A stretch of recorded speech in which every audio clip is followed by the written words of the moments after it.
మరి మీ పిల్లల భవిష్యత్ కోసం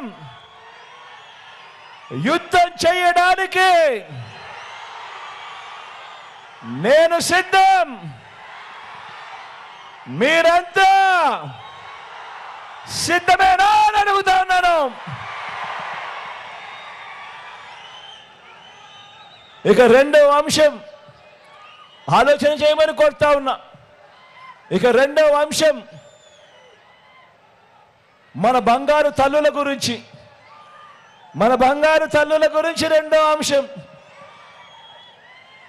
మన ఆడబిడ్డల గురించి, మన చిట్టి తల్లుల నుంచి మన అక్క చెల్లెమ్మల వరకు, మన అక్క చెల్లెమ్మల నుంచి వృద్ధాప్యంలో ఉన్న అవ్వల దాకా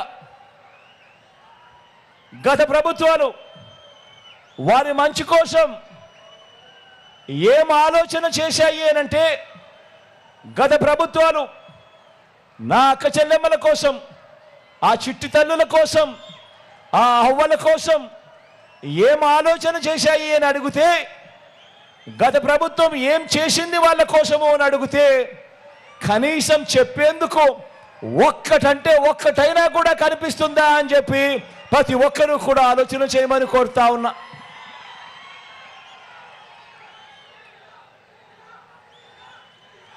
గత ప్రభుత్వాలు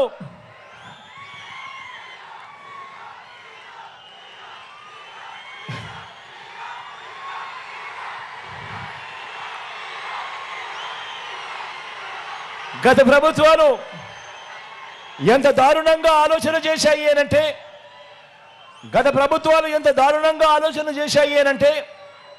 గతంలో మన రాష్ట్రంలో 100కి దాదాపు 30 మంది ఆడపిల్లలు 10వ తరగతి కూడా పూర్తి చేసిన పరిస్థితి లేదంటే ఆలోచన చేయమని అడుగుతా ఉన్నా.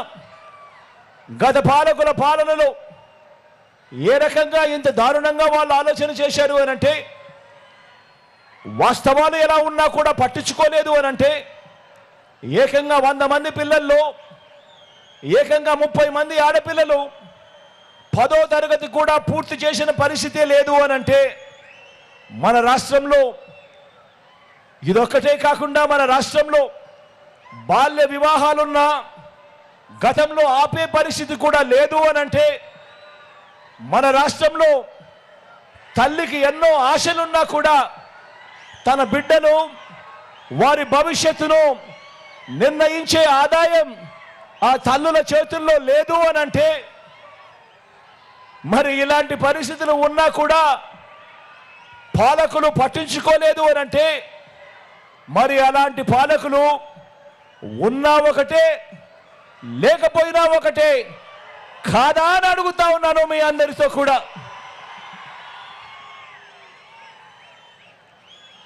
నా కళ్ళతో నా పాదయాత్రలో చూసిన ఇంకో విషయం కూడా చెబుతా.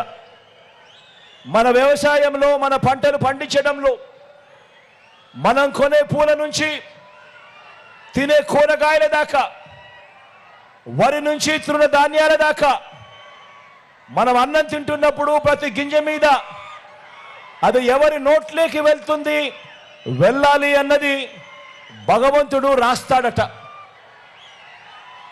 మరి ఆ గింజను పండించడంలో ఒక రైతు పాత్ర, ఒక కూలీ పాత్ర నా కళ్ళతో నేనే చూశా.